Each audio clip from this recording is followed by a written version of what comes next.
everyone. Welcome to today's InternNet. I'm excited to talk to Claire Dixon, who is the Executive Director of Talent Market.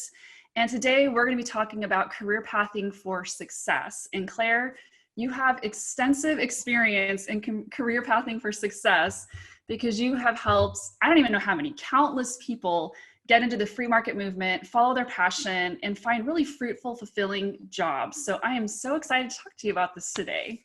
Awesome. We've placed 600 people, if you're counting. Oh, 600. That's awesome. Yeah. And counting. Right. That's right. Numbers always. That's fantastic. So the point of our conversation today is there's probably a lot of young people out there who maybe are in college or interning, and they want to know more about, should I get into the free market movement? What's it going to be like? What should I expect? Like, what's my career path going to look like in the free market movement? So there's no better person to talk to than Claire Dixon about this topic.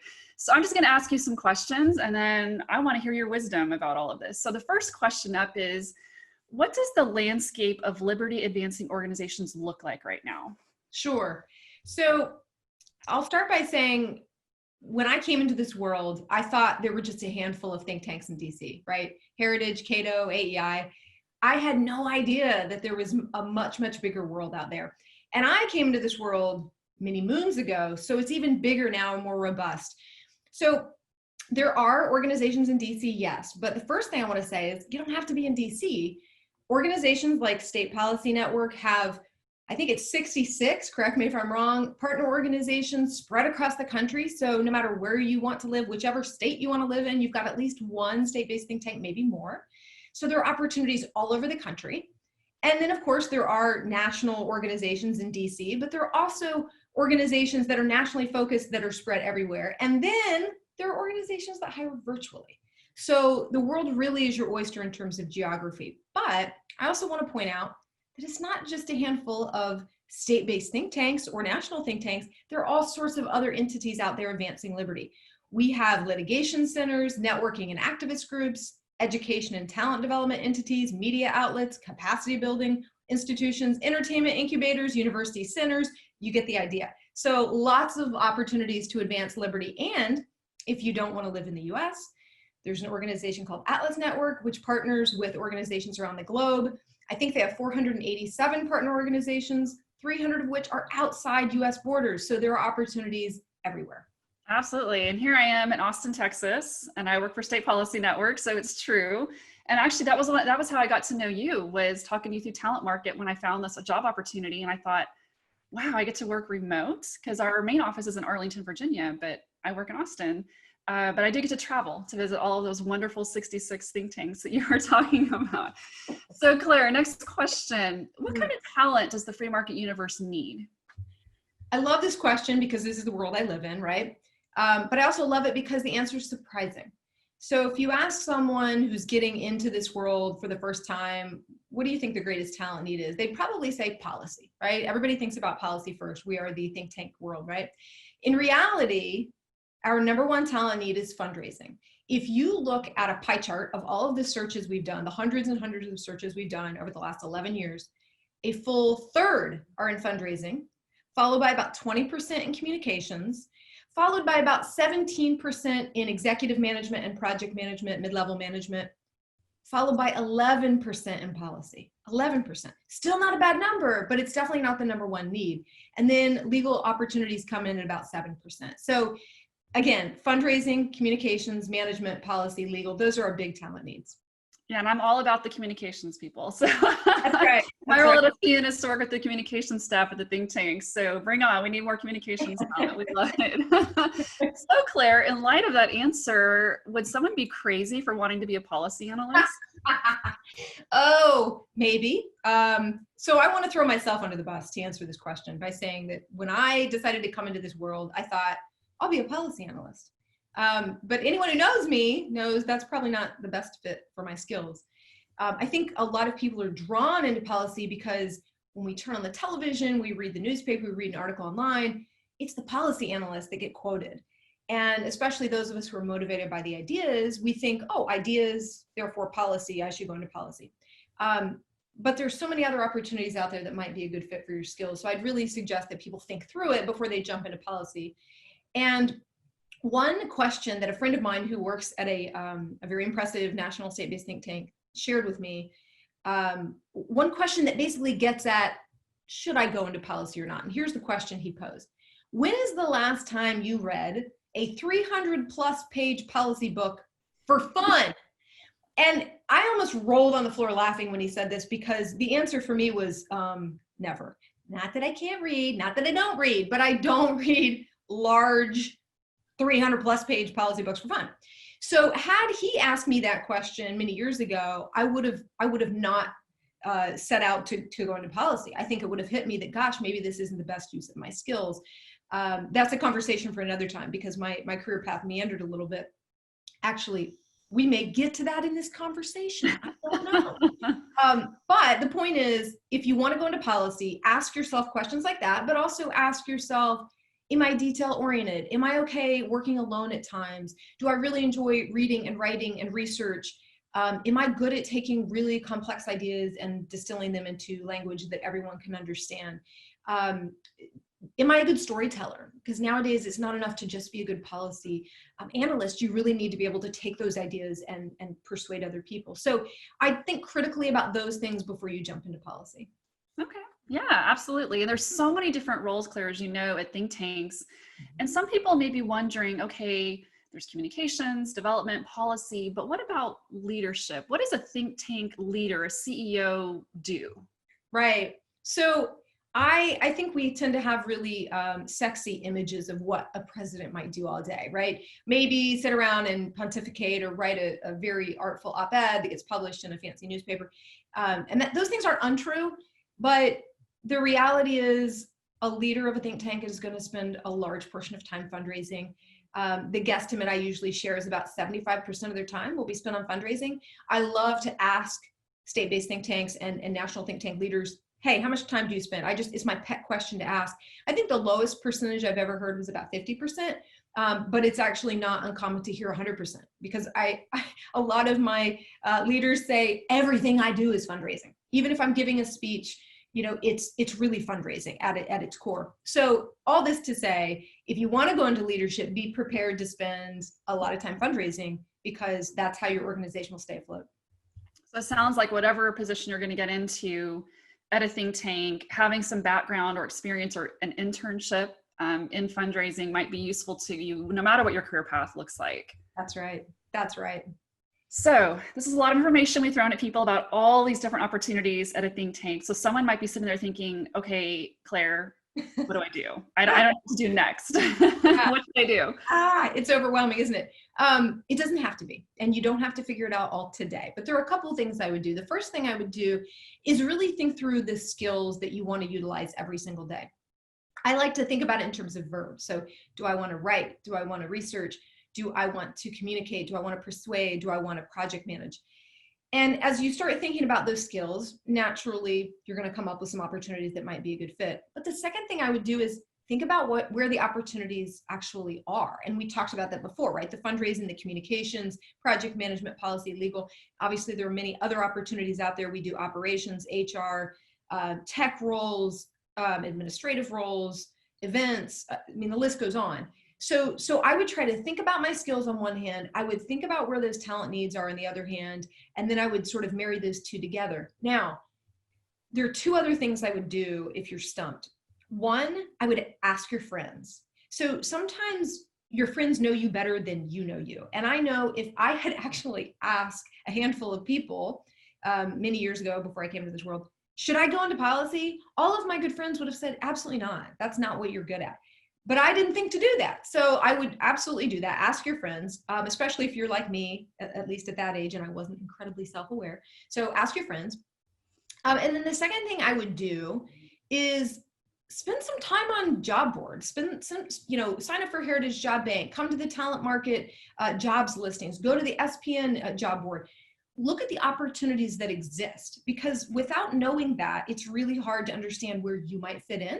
And as you start understanding the landscape of needs, you're going to have a much better sense for the type of opportunities that you should be pursuing. Absolutely. Yeah, there's so much opportunity to look out there and see what's available and then where your specific skill sets could match. Right. Absolutely. So someone might be sitting there thinking, wow, policy analyst, CEO, there's a lot of, sounds like I might need an advanced degree. Should I go to grad school? Oh, another pet issue of mine. My short answer would be probably not, but maybe. And let me explain. If you have a very clear reason for wanting to go to grad school, then absolutely. For instance, I want to be a lawyer. Great. You got to get a JD. I want to be an academic. I want to teach. I want to be a professor. Great. You got to get a PhD. I want to go into finance. Great. You got to get an advanced degree. I want to be a high-level policy analyst. Therefore, I'm going to get a PhD in econ. Fantastic. Those sorts of things make a lot of sense. But if you're not sure what you want to do, you should not get a graduate degree. Or if you think, well, maybe this degree will help me, but I'm not entirely sure, don't get it. And if you're not sure, start working, start understanding the landscape, get to know what you like, get to know whether or not having an advanced degree is actually going to be important, and then decide. And two quick thoughts here. One, ask people who are in positions that you seek to be in one day. If an advanced degree is important, say, hey, I'd love to be in your shoes one day. Do you think I should get an advanced degree? I used to tell people, offer to buy someone coffee. Say, hey, can I take you out to coffee and pick their brain about these things? In the age of COVID, I'm not going to suggest that, but virtual coffee, right. Or even just, read their bios for Pete's sake. If you don't have a conversation with them or can't have a conversation with them, is everyone in your sort of aspirational spot, do they all have advanced degrees? Because if so, that's telling you something. But if none of them do, or only 20% do, that's telling you something as well. I want to say this is my last point on it.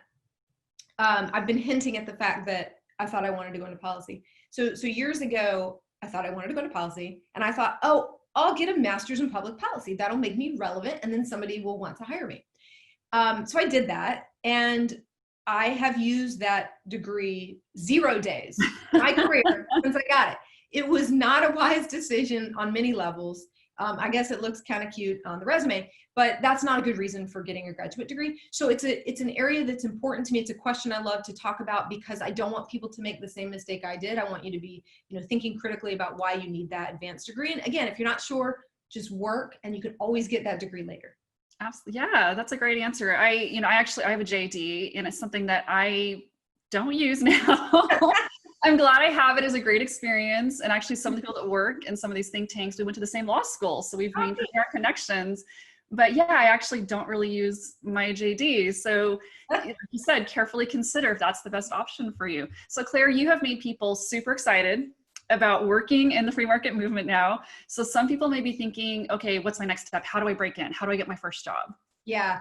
So the first thing I would do is get active. Do something to show that you care about liberty. And that can take many, many forms. You can volunteer. You can be a part of a local America's Future Foundation chapter. You can be a part of a Bastiat chapter. Many, many different things you can do. Attend relevant events, etc. But preferably do something that you can put on your resume. And when you start applying for jobs in the liberty movement, people will say, wow, look, she cares. I can tell because she's done X, Y, and Z, right? Make yourself stand out from the crowd. So get active. The second thing I would do is start building your network, because networking is going to be incredibly important. So start getting to know people, and then, really, really build that network. Then you're going to start creating this resume that demonstrates your passion. You're going to make sure that your cover letter, no matter where you're applying in the liberty movement, clearly articulates why you are passionate about advancing liberty. And that's going to get you very, very far. And then you've got to start applying for jobs. It's just that simple. A lot of people get sort of scared and they say, I don't know what to do. Just start applying, stick your toe in the water, and let's go. See how things go. So the other thing I will say is, the cool thing about our world is your reputation is going to eventually become more important than anything you can put on paper. Now, starting out in your career, not so, because you haven't built a reputation yet, but that's an exciting time because that means you get to build a really, really good one. But eventually, 5, 10, 15 years from now, you're going to have a great reputation. And yes, your resume is going to be important, but people are going to talk about you and all the great stuff you've done. And that's going to be the marketing that does the most for you. Yeah, and as someone who works with the think tanks every day, I know there's so much opportunity out there for interning or volunteering. So many great ways just to get in there and start learning from some of these amazing experts and amazing talent we have in that network. I say bring it on, come and, come and do some internships and volunteer. The think tanks would love to have that kind of help. And it's a great way to just get your feet wet. Yep. So Claire, in addition to this advice about how to break in, what other kind of resources would you recommend people taking advantage of? I have to plug Talent Market, my nonprofit. Our sole purpose is to connect talented people with free market organizations. So if you are listening to this and you are not already in our network, so if you haven't already signed up for our newsletter or sent us your resume, please do that. It will allow us to keep you posted about opportunities that might be relevant to you, but it will also help us provide you with resources, answer questions. We can do so much more than just get you a job. So if you're looking for a job now or not, get connected with us. There are people we've worked with for years and years and years who aren't looking for a job. And then the minute they decide they want to look for a job, it's great because we have this rich history with them and we're able to say, absolutely, let's switch gears and see what we can do for you. So get connected with Talent Market. That's my absolute recommendation, my first recommendation. There are lots of other things you can do, but let's start there. Yeah, and sign up for Talent Market's newsletter too. I love getting your newsletter and seeing all the new talent that's coming in that y'all have placed. And you also have amazing articles that you write. You usually have a little bit of your sense of humor, which is fun. So sign up for the newsletter. It's a great way to keep up to date with what Talent Market's doing. So last question here, Claire. Would someone be happier in the private sector where they can kill it financially? Oh, this is a tough one. It depends. It depends on what motivates you, right? So many moons ago when I was in the private sector, I had my own company. I was doing well financially, had a lot of freedom, and I was miserable, totally miserable. And I realized it was because I wasn't fulfilled. And I was really passionate about these free market ideas, but I truly had no idea, coming out of college, I didn't know it was an opportunity that could become a career. And so I just started thinking about it, researching it, figured out enough to pack up my bags and move to DC and get that worthless master's in public policy. I digress.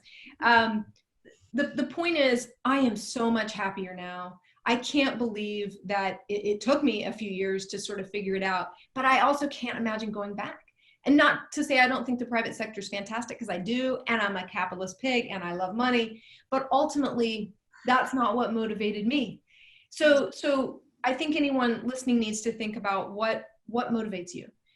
If money is your primary motivating factor, great. Maybe you want to go work on Wall Street. But if you care about the ideas very, very deeply, it might be that you want to consider a career in the liberty movement. And the last thing I want to say on this is we hear from people all the time who have spent 10, 20, 30 years in another sector and they're unfulfilled and they desperately want to change career paths and they want to come into our world. And it's not easy to make a career change after that long of a spell. And so that's why I want to encourage young people to really think about their career path and not think about it in 20 or 30 years, because it's going to be so much harder to make that transition. So if you're motivated by liberty like I am, I strongly suggest you come into our world, and my guess is you're going to love it and you probably never leave. That's true. And I think you would agree. I mean, there's nothing like waking up in the morning and knowing that you're helping advance liberty and freedom, especially in light of everything that we see going on around the world and in our country. Knowing that every morning you get to wake up and be part of that, of helping protect and advance freedom, there's nothing like that motivation. It really is truly rewarding. And I talk to so many staffers who have given up maybe lucrative positions in the private sector and joined the free market movement because they said, this is what feeds my soul. This is what I love. So Talent Market is a great place to start if you want to start feeding your soul and working in the free market movement. Claire, thank you so much for sharing your wisdom today. I encourage everyone watching to go sign up for your newsletter, check out Talent Market, and join the movement. We'd love to have you. That's right. Thank you so much, Meredith.